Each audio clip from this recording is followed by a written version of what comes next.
that a minister who comes out to say that civil society organizations, the media, and some individuals are speaking in such a way as to occasion a coup d'etat will find solace in coming to defend what is untenable by the military in the brutalization that we saw in Garu. Probably in a way to stall that coup d'etat that he has been dreaming about, for which reason he has to attack all of you and the civil society organizations. Otherwise, this kind of story should not come from the Minister for National Security. The second part is that if you listen to the National Security and the initial statement they made, they said that they have restored calm by the combined operation of the military and national security operatives. Do you restore calm by just going to beat people who were sleeping? At the hour that the military entered Garu on the 29th, the Saturday to Sunday dawn from 2 a.m., how many people were roaming the streets of Garu? You went and you beat people. And you know, excitingly, NPP vice chairman in the constituency have been beaten. Mm-hmm. That's how it led to their release.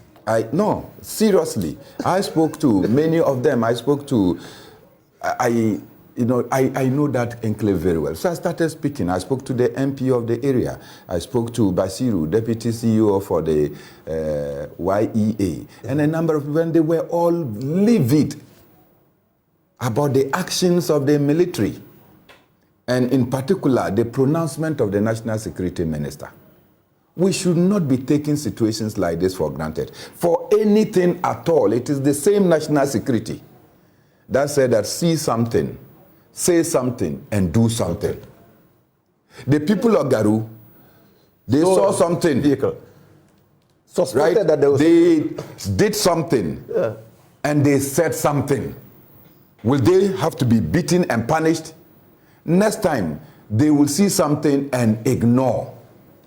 See something, say something. And do something. No, they something. Did something. Let me tell you. They did something by saying that if you are in the police, if you are national security operatives, have you responded or reported to the immediate command in our jurisdiction? That is our police. So if you are national security operatives, please get to the police station. More importantly, haven't we, all of us, don't we know that national security persons parading as national security persons have been killed in the Bawku conflict, fighting for one group?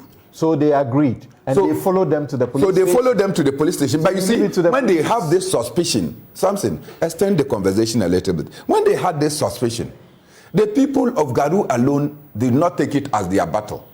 So they started calling other communities. That look, these people all of a sudden say they are national security. But don't forget that in the past, some of the people that we managed to get were claiming that they are national security only to be fighting for one group. So if they are national securities, all the other youths from the surrounding communities were coming. So actually the Bawku, the Garu people, they had gone to the police station and they had left the police station. So when the other people coming from Bawku and other places to come and see who these national security persons were, they were told that, look, they put them in the custody of the police.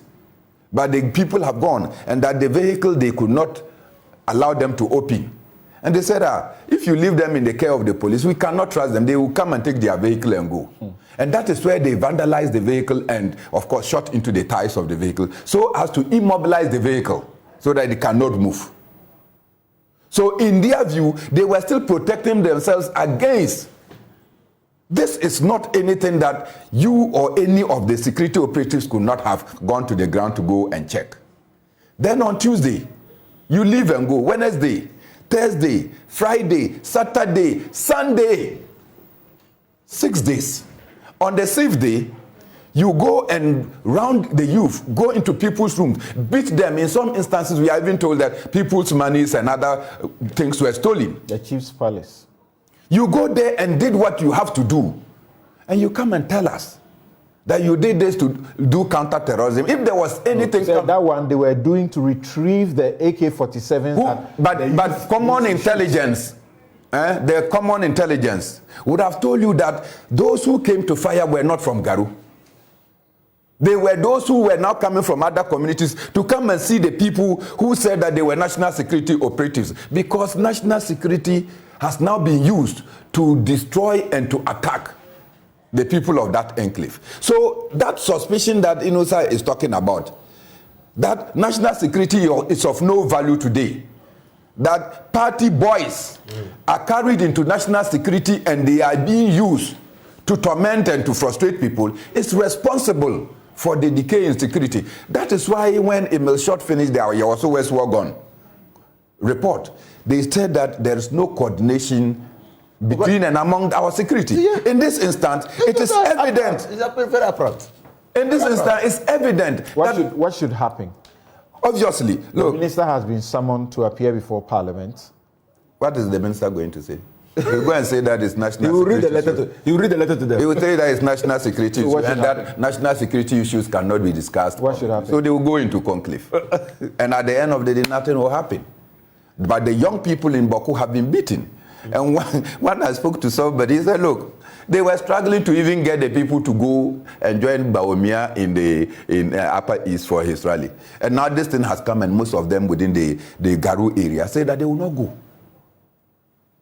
So evidently, look, there is a decay in our national security architecture. Yeah. And under normal circumstances, Kan-Dapaah should have been resigning or be fired by now.